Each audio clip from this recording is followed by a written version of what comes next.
When everything's falling apart and everything's going to shit, all you have to do is say to yourself, man, this is gonna be a great story one day. We'll make this simple, okay?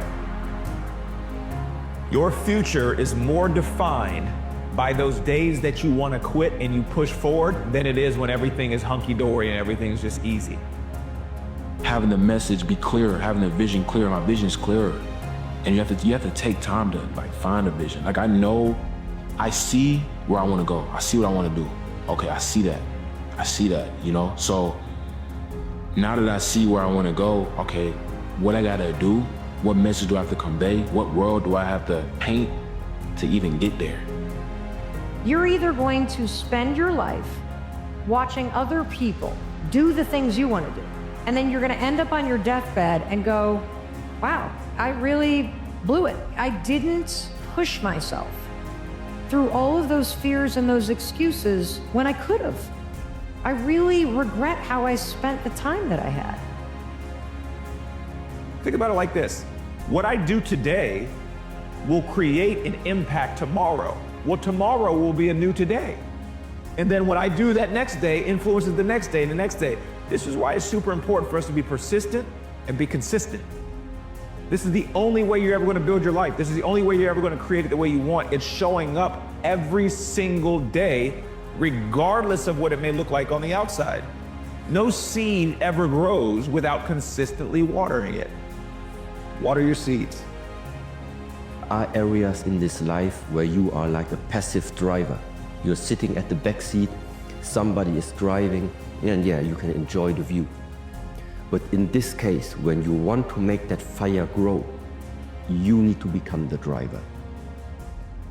You must be the one directing the thoughts, directing the actions, directing the energy. Anything you put your mind to, if you tell yourself that, I'm telling you, look yourself in the mirror, tell yourself who you are, and tell yourself who you're going to be, and then go be that, and move like that, and walk like that, and talk like that.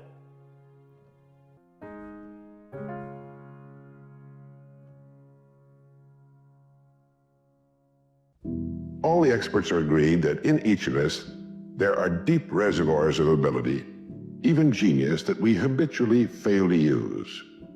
Why? We know that most people desire by nature to succeed. But what is success? What is this word that has become so famous in the world? What does it mean? Most people don't know what success is all about. And since they don't know what it's about, they really don't know where to look for it. Success is really nothing more than the progressive realization of a worthy ideal. This means that any person who knows what he's doing and where he's going is a success. Any person with a goal toward which he's working is a successful person. The problem with most people is that they're playing the world's most unrewarding game. And the name of the game is follow the follower, a goal. A man without a goal is like a ship without a rudder. He doesn't know where he's going. He then belongs to that 95% that are just living day by day, month after month, like a starfish or an amoeba. He needs to know where he's going. Back in the early days of navigation, sailors used to see a strange sight in the Antarctic. They see a giant iceberg towering high out of the sea, and it would be moving against the wind. The wind would be blowing this way. The great iceberg would be moving right into the teeth of the wind. And this, of course, frightened the sailors whose ships were powered by the wind, until it was discovered that, of course, only a fraction of the great berg was visible, and that its huge, ponderous roots were caught in the great currents of the ocean. And it was being borne purposefully along its way, regardless of the winds or the tides on the surface. Well, this is what a man needs. He needs his roots deep in the great mainstream of his own choosing. And then he'll move along his way, regardless of the winds on the surface of his life or short-term expediency. And he'll get to where he's going. I think you got to stop waiting for someone to come along and root for you. You've got to do that for yourself.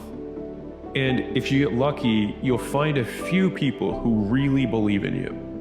But if your plan relies on luck to succeed, it's not a plan, it's a bet. And if you're gonna bet, then you might as well bet on you, not them. You would rather find purpose than a job or career. Purpose crosses disciplines. Purpose is an essential element of you. It is the reason you are on the planet at this particular time in history. Your very existence is wrapped up in the things you are here to fulfill. Whatever you choose for a career path, remember the struggles along the way are only meant to shape you for your purpose. It says adopt the mindset. I'm not stuck, I'm being shaped. You are not stuck, you are being shaped, right? So often we go through seasons and we feel stuck. We feel like we're not moving, we feel like we're not growing. No. Remember, every season is serving a greater purpose. And those seasons where you may feel stuck, understand, no, you're just being shaped. You're being shaped in order to step into the new season that is for you. But in order to get there, you have to be shaped in the right way. So what may feel like being stuck in the moment is really you just being shaped for alignment and authenticity so that you can step into that next season, right? But embrace those seasons where you gotta be shaped. Embrace those seasons where you have to be pulled and pushed in order to be moved internally so that you can step into what is for you externally. Embrace those seasons because they're serving a purpose and they are so incredibly vital. Those are really the seasons that develop your character, develop your resilience, develop your strength, develop you internally into the person that can step into the things that are for you. Becoming closer to your vision, becoming the person that you strive to be, does not demand perfection, but rather the persistent and pure desire for better and for good. It's easy for us to get hyper-fixated on not making a mistake or not making a wrong turn. When we start to overanalyze and paralyze ourselves with fear or doubt, it makes us hesitant in the way we pursue action. And hesitancy is not good. You know, these mistakes, these failures, these wrong turns ultimately do not matter. The only thing that is demanded of you in order to make the changes that you want to make is the pure and persistent desire to be better and to be good. And this, paired with time, anything can be. If you can get a mental image of the person you would most like to become, begin now to act as that person would act in everything you do. Gradually, imperceptibly, you will actually become that person. It goes back to what the great German poet and philosopher Goethe once said. Before you can do something, you must first be something. Before you can do what you would most like to do, you must first become the person who can do it. A woman cooking dinner has only to act like a great chef to turn out a better meal. The student who begins to act like a top student will begin to get better grades. You can even look much better by simply acting like the person you would most like to look like and be like. The secret is to get and hold fast in your mind the mental image of the person you would most like to be. Then in every situation you act and talk as you feel that person would. You make the kind of decisions you think that person would. This is the way to constantly grow into a better, more effective person. Yes, I know you're tired. I know you're tired of making and breaking promises with yourself over and over and over. It's a cycle. You make a promise, you break the promise. You make the promise, you break the promise. In this new year, you're making so many promises, but in the back of your mind, in the back of your heart, in the depths of your heart, you're like, I'm gonna break this promise. It's time to not do that. It's called discipline. It's called set the plate and run it. Set it and run it. It has nothing to do with how you feel. You set the play, feelings aside, run the play. There's a quote by Carl Jung that says, in all chaos, there is a cosmos. And in all disorder, there is a secret order. Us as humans are experiencing this chaos and this disorder on a daily basis at a very personal level, not only externally, but internally.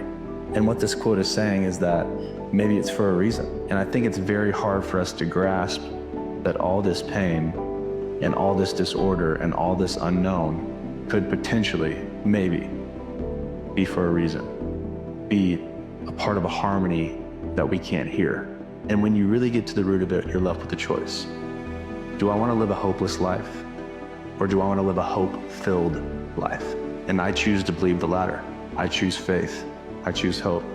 I choose to look chaos and disorder in the eye and say, you know what? maybe you're doing me a favor. Maybe you're just a lesson that I really need to learn and grasp to take my next step forward. Things aren't falling apart. They're falling into place. There are many ways to get the things that we want for ourselves in our lives. But basically, it all begins with how we choose to think. As you think, so shall you be. 7 little words that I think are perhaps the most important things that we can learn and master in our lives. This old proverb notion that I become what I think about all day long. And once you know that what you think about is what expands, you start getting real careful about what you think about. You don't allow your thoughts to be on anything that you don't want or that you wouldn't want to have manifest or show up for you in your life. It's the only life we've got. And remember to think.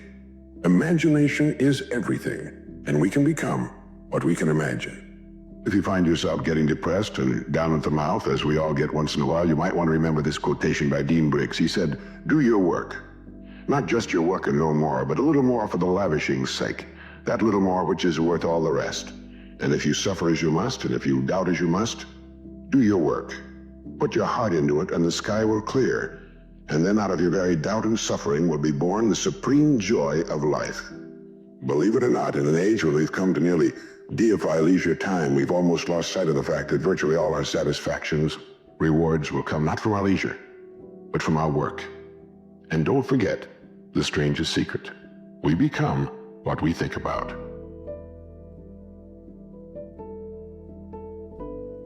I feel like too often we allow our present moment to be defined by the past in terms of everything that happens. I think in a lot of ways, if we don't change the way we think about our current circumstance or don't change the way we think about our lives, then it's not going to change.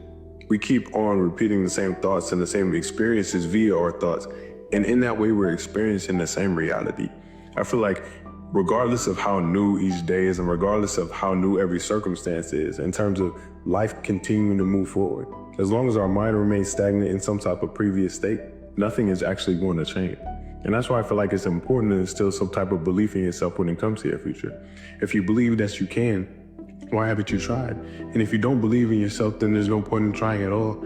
I think it's important to sort of instill some type of action based on the faith that we have in ourselves. Like if you truly think you can do something, then it's your responsibility to go out and do it. And I feel like even if you don't, it's your responsibility to truly figure out. I feel like a lot of us try to answer our own questions without actually going out there and finding a solution. You can't go to the future holding on to the biology of your past. Decide what thoughts you can bring to your future. Write them down. Thoughts like, I can't, it's too hard, I'll never change, I'll start tomorrow, what's wrong with me, it's someone else's fault. Decide on what behaviors or actions or unconscious habits you have to change. How do you talk? Do you complain? Do you blame? Do you make excuses? Do you feel sorry for yourself? Just become so conscious of those behaviors that you'll never go unconscious again. And lastly, you have to decide what emotions no longer belong in your future. That means if you want to be wealthy, you can't take lack. If you want to be healthy, you can't take insecurity or fear. You got to begin to condition your body to a new mind. If you do this every single day, your personality creates your personal reality. And your personality is made up of how you think, how you act, and how you feel. Change any one of those things and you change your life. But what if it truly works out better than you ever imagined? Think about it for a second. How many of the wonderful things that have happened to you in your life were perfectly planned? How many did you see coming? How many happened in accordance to your timeline? Showed up when you most expected it? Some of them? Any of them? Probably not the majority of them. So with that being said, I know that you've tried 1,000 times before, but what if this next go opens the door that you've been waiting for? Or better yet, what if this next go opens the door that's better than you ever expected?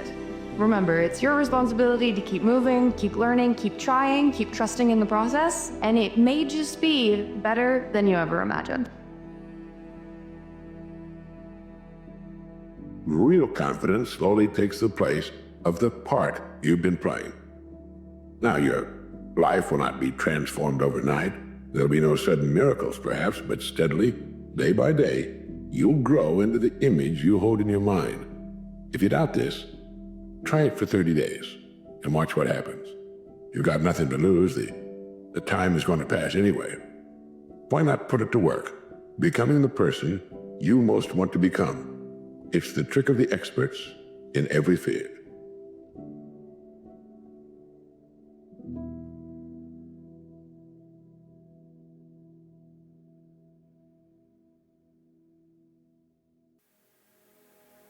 Life rewards action, not intelligence. Life rewards action, not intelligence.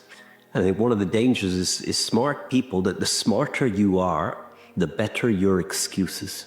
The more accomplished you are in talking yourself out of taking action, in proving to yourself that every action that you could take is too small, too meaningless, and not worth it. And George Leonard, who brought jiu-jitsu from Japan to the US, one of the things he said is, absolutely, you cannot do everything, but you can do one thing, and another, and another. And that's the way you make massive progress in life, by doing one thing, and another, and another. The matter that you show up and try and act week after week, month after month, year after year, with a little bit of intelligence, you start to get better and better and better. You start to become more articulate. And it's so easy to talk yourself out of action, but it's so important to remember that life rewards action, not intelligence, not smarts in your brain, but action into the world. Every day, you get to make a choice. You can choose to continue with the way things are, with what you've always done, and to complain about how unfair life can be, or you can choose to let go of what has been holding you back. Focus on what is in your control and seek the path of growth. It is the choice between feeling beaten by events outside of your control, or settling for a life below what you know you're capable of, and saying to yourself that enough is enough, that you will not be this person any longer, that you will say goodbye to the ordinary in order to taste the extraordinary, that from today, right now even, you will commit to being someone better. Some of us go through pain and it becomes our tombstone. Some of us go through pain and it's a scar. And we live a life of reward. So I'm just gonna say, again, 2025, do me a favor, check you. You're in the ballot box and you're looking at all these options, doctor, lawyer, teacher, whatever you see, president, mayor, governor, do me a favor. Before you check any of that, check you. Before you check anything, check you and go look yourself in the mirror and go, yo, I'm my lottery ticket. I'm my ticket out of the neighborhood, or, you know, I'm the broken curse. Like whatever you want to call yourself. But the day I stopped saying my mom, my dad, this person, the police, the town, the day I stopped doing that, the day I said, you. Embrace the lonely path. If the path that you're on feels lonely, it should assure you that you're headed in the right direction. Because a lot of people simply are not willing to withstand the struggle that comes with the path of success. So if you're feeling lonely right now, that means that you are willing to do the things that nobody else does. You know, everybody preaches that they have this big dream or aspiration or a grand vision for their future, but nobody's willing to bear the struggle that comes with it, but you are. Which tells you where you're headed, my friend. You are headed straight for everything that you've ever wanted. This is how it's supposed to feel. You knew it was going to be difficult, so let's not act surprised now. Everything is going just as expected. So what do we do now? Success is the only revenge. As you expand, they shrink into irrelevance. As you get louder, no one can hear them. You don't beat them, you cast a shadow so big, no one can see them to begin with. When people copy, they copy the wrong stuff because they don't know why it worked to begin with. And when it breaks, they don't know how to fix it because they didn't build it. So don't sweat it, copycats will always be behind. I'd rather go too far than not far enough. The only reward that you get from taking it easy is the fact that in the moment, it's easier. But if you want results and then you basically just catch yourself slacking off and don't do anything about it, then it kind of sounds like you don't really want those results. If I've learned anything from life, it's that sometimes the darkest times can bring us to the most brightest places. I've learned that the toughest lessons can teach us the most important lessons, that the most painful struggles can grant us the most necessary growth. Said in times like these, it helps to recall there have always been times like these. The last will read, continuous improvement is better than delayed perfection. It is not everyone's job to make sure that you feel good. It is not everyone's job to solve your problems. It's not everyone's job to make sure you're happy. That's on you. Only you. Understand that you are where you're at because of the decisions you made and the actions you took. And if you manage to convince yourself that it's everyone else's fault that you're miserable, not only is your entire life a lie, but you will be stuck in that misery forever. If you really want to free yourself from mental slavery, if you really want to escape the prison cell, if you really want to make your life better, blame yourself. Because in order to fix your own life, you have to believe that you're the one that f***ed it up in the first place. And if you possess the power to screw up your entire life, you also possess the power to fix it.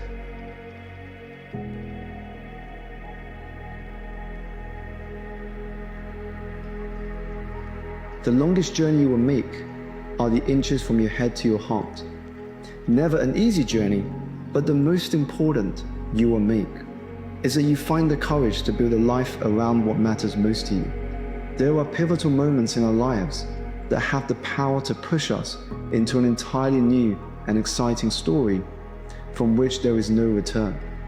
What if that moment for you is today?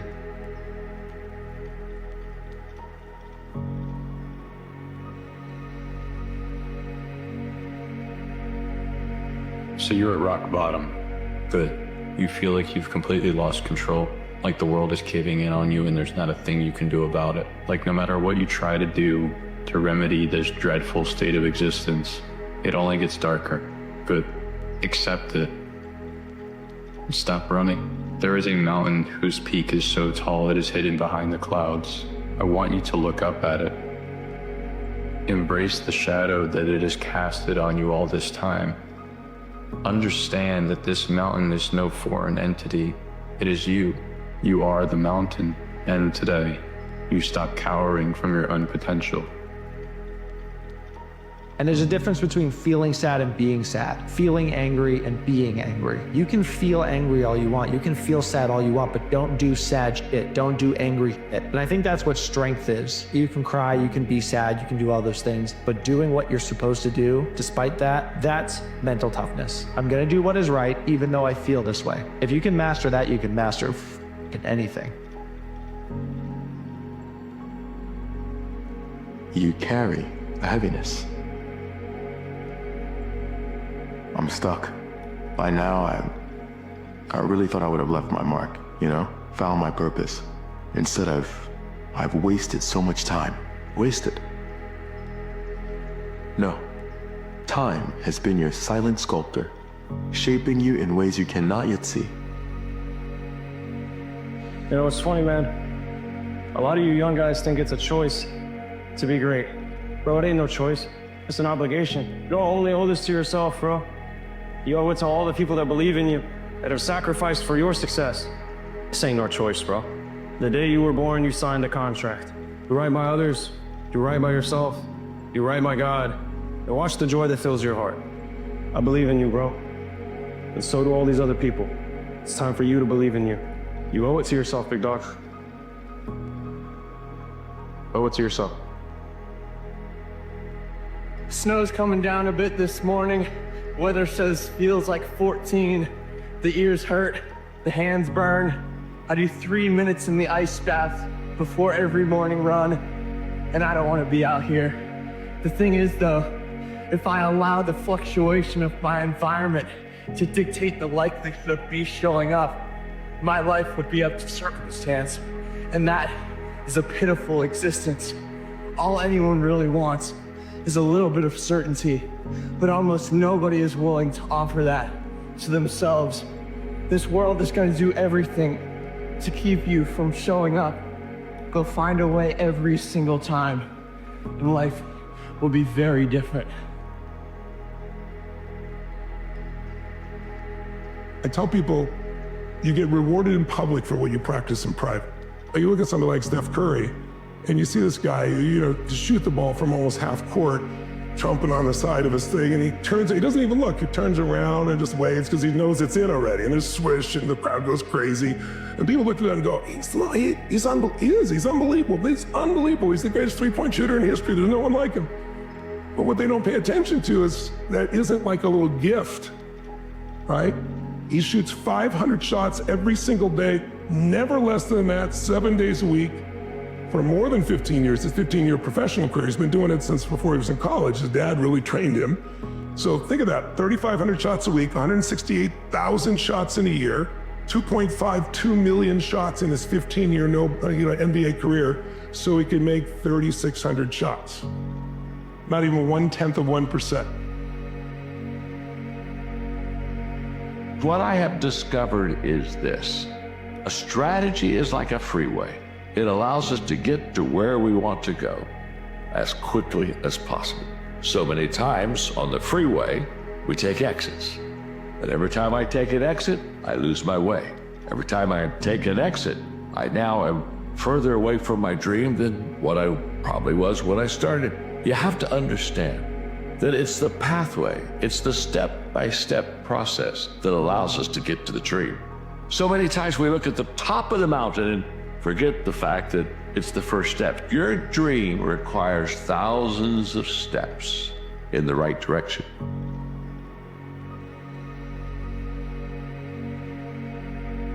You have to train yourself to become someone who is resilient, who has fortitude, who has grit, who could persevere, who could pay attention to their boss voice, not their bitch voice, and can execute against the things that they know are going to move them where they want to go, even when they don't feel like it. And if you can do that, it will become, quote unquote, easier. You will perceive it to be easier. It will not be easier, you will be stronger. This is your one shot at life. It really is. And however you spend your time is up to you. Nobody's going to tell you what to do. So if there is something that you have always wanted to do, but you're not doing it because you're afraid of failing, then this is your chance to actually just do it anyways, to face that fear head on. Because if you do that, then you can work towards something in this one life that you have and actually maybe get there. You know, you might not get there, but at least you tried. And that's the thing, right? We have the ability to try. We have the ability to actually try and possibly succeed. But the thing is, if you really give it your all and you really try your best, 9 times out of 10, you're going to succeed because you never gave up. You worked on it every single day. You really gave yourself the ability and the chance to actually achieve that dream of yours. And because you did achieve it all. You know, imagine a life where you actually achieved it all. Instead of scrolling on social media all day, imagine a life where you're working on your dreams every day and one day you actually get there. Like, imagine how amazing that would feel, and like take that feeling and use that as that motivation, that drive to push you forward. And every day is going to be tough. It's not going to be easy, but the more you work on it, the more consistent you are working towards that dream, you're going to get there eventually. It's going to take time, yes, but you're going to get there eventually because you never gave up.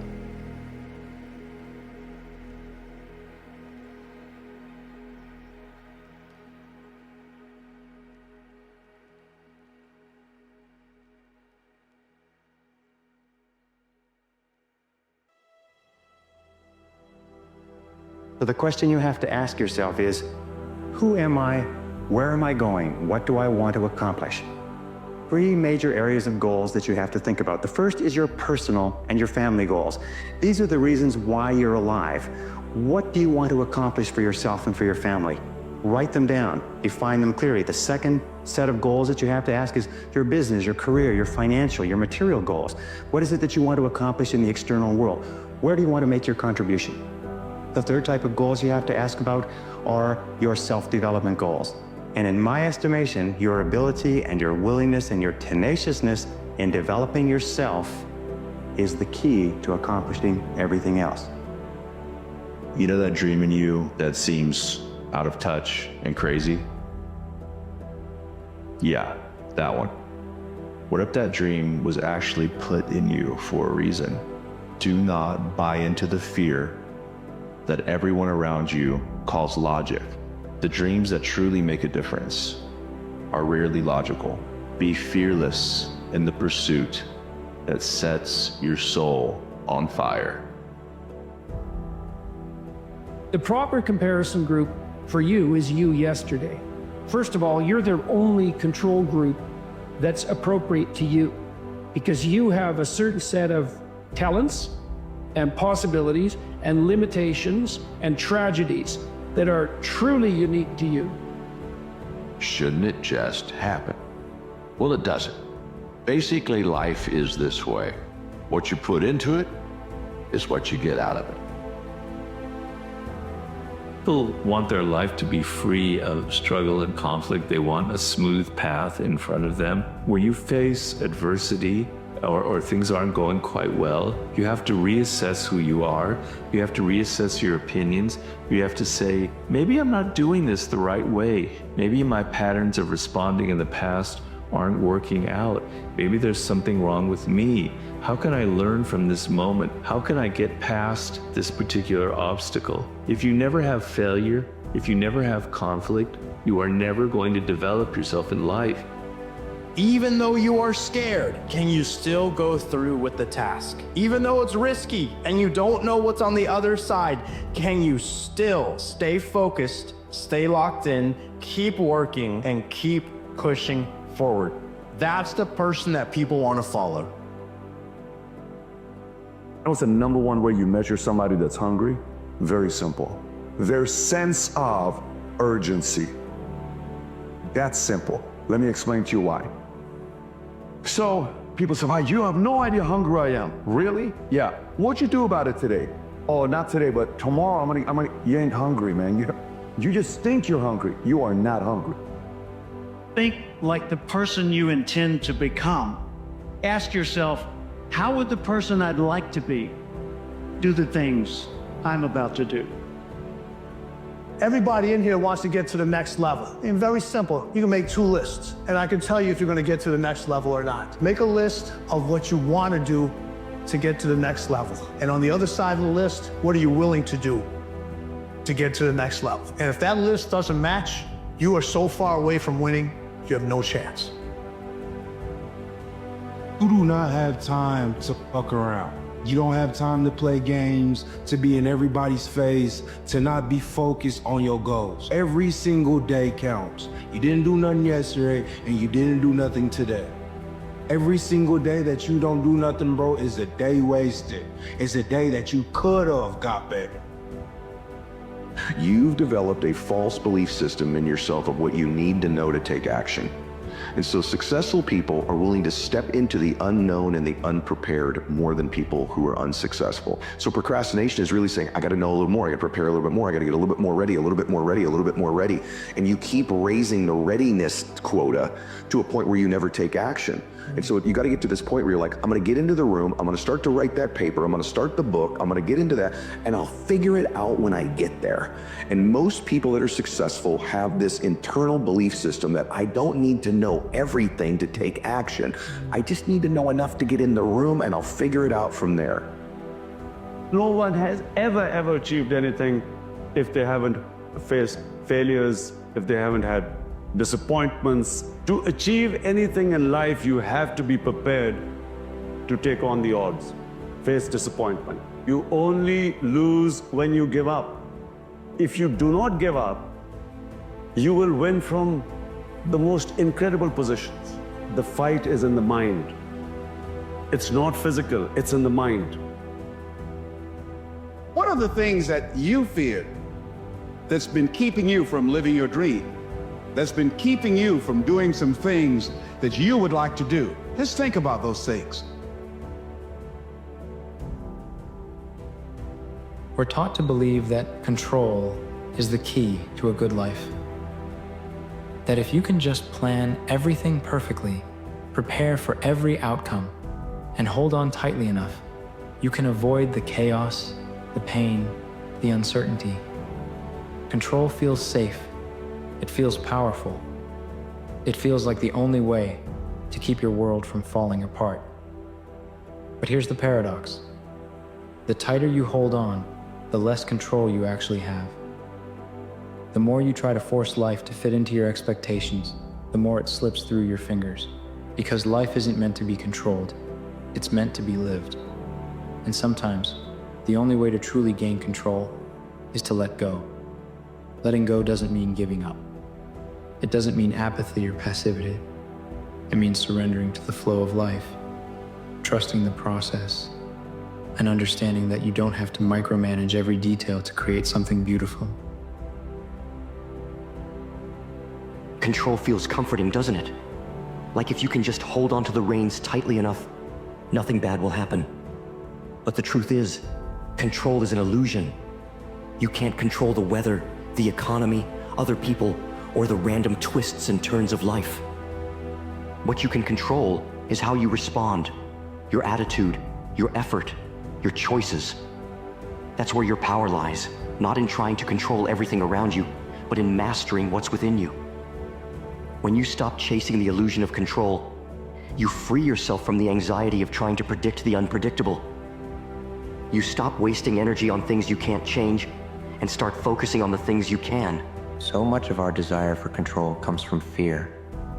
Fear of the unknown, fear of failure, fear of things going wrong. We play the what-if game in our minds. What if I fail? What if they leave? What if it all falls apart? But here's the thing. Worrying about the what-ifs doesn't change the outcome. It doesn't prepare you for the future. It just robs you of the present. Letting go means acknowledging that the future is uncertain, and that's okay. Because no matter what happens, you have the strength to face it. Trust yourself enough to know that you can handle whatever comes your way. Let go of the need to have all the answers and focus on what's in front of you right now. Think of life like a river. You can fight the current, exhausting yourself as you try to swim upstream, or you can surrender to the flow. Surrender doesn't mean you're powerless. It means you're choosing to work with the current instead of against it. When you surrender, you open yourself up to possibilities you might not have seen before. You allow life to surprise you, to show you paths you never would have chosen on your own. And in that surrender, you find freedom. Some of the most incredible moments in life happen not because you forced them, but because you allowed them. You let go of your expectations, your plans, your need to control, and made space for something greater to unfold. Letting go isn't weakness, it's strength. It takes courage to release your grip, to step into the unknown, to trust that even if you don't have control, you still have power.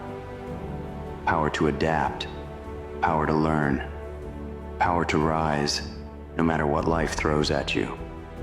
When you let go, you stop trying to control the uncontrollable and start focusing on what truly matters. You become more resilient, more flexible, more capable of navigating life's challenges. Identify what you can't control. Take a moment to think about the things you're trying to control right now. How many of them are actually within your power? Let go of the things that aren't.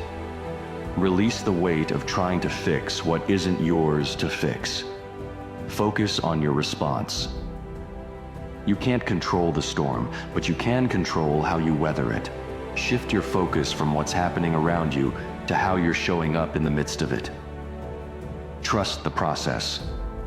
Trust that life has a way of working out, even when it doesn't go according to your plan. Some of your greatest growth will come from the moments when you had to let go of what you thought should happen and embrace what actually did. Practice presence. Control often comes from living in the future, worrying about what might happen. Letting go means bringing your focus back to the present. What can you do right now? What beauty can you find in this moment? Find freedom in surrender. When you stop fighting against life, you find peace. You stop wasting energy on things you can't change and start using that energy to grow, to create, to live. When you let go, you don't lose control. You gain clarity. You gain the ability to see life for what it is, not for what you want it to be. You gain the freedom to adapt, to grow, to move forward without being weighed down by the need to micromanage every detail. Letting go doesn't mean you stop trying. It means you stop clinging. You stop forcing. You stop living in fear of what might happen and start living in gratitude for what is. The paradox of control is this: the more you let go, the more power you gain. Not power over life, but power within yourself. To thrive no matter what life brings. So loosen your grip, surrender to the flow, and trust that even in the uncertainty, even in the chaos, you are exactly where you're meant to be. Let go and watch your life expand.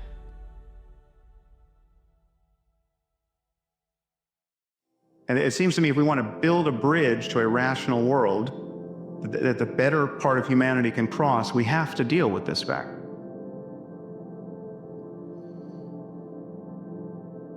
Now, most of us do our best not to think about death, but there's always part of our minds that knows this can't go on forever. Part of us always knows that we're just a doctor's visit away or a phone call away from being starkly reminded with the fact of our own mortality, or of those closest to us. Now, I'm sure many of you in this room have experienced this in some form. You must know how uncanny it is to suddenly be thrown out of the normal course of your life and just be given the full-time job of not dying or caring for someone who is. But the one thing people tend to realize at moments like this is that they wasted a lot of time when life was normal. It's not just what they did with their time. It's not just that they spent too much time working or compulsively checking email. It's that they cared about the wrong things. They regret what they cared about. Their attention was bound up in petty concerns, year after year, when life was normal. And this is a paradox, of course, because we all know this epiphany is coming. Don't you know this is coming? Don't you know that there's going to come a day when you'll be sick or someone close to you will die, and you'll look back on the kinds of things that captured your attention, and you'll think, what was I doing? You know this, and yet if you're like most people, you will spend most of your time in life tacitly presuming you'll live forever. It's like watching a bad movie for the 4th time, or bickering with your spouse. These things only make sense in light of eternity. Because even if you live to be 100, they're just not that many days in life. So what is the point of life? I mean, is anything sacred? Does such a question even make sense? And I think these questions do make sense, and there are answers to them. But the answers are not a matter of getting more information. The answer is a change in attitude. There are ways of experiencing life as sacred without believing anything, and certainly without believing anything on insufficient evidence. There are ways to really live in the present moment. What's the alternative? It is always now. However much you feel you may need to plan for the future, to anticipate it, to mitigate risks, the reality of your life is now. Now, this may sound trite, but it's the truth. It's not quite true as a matter of physics. In fact, there is no now that encompasses the entire universe. You can't talk of an event being simultaneously occurring here and one at the same moment occurring in Andromeda.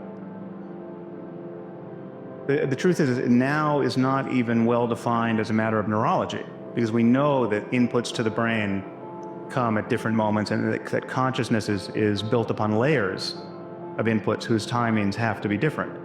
Our conscious awareness of the present moment is, in some relevant sense, already a memory.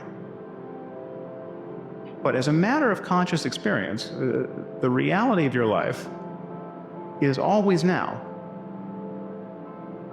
And I think this is a liberating truth about the nature of the human mind. In fact, I think there's probably nothing more important to understand about your mind than that, if you want to be happy in this world. The past is a memory. It's a thought arising in the present.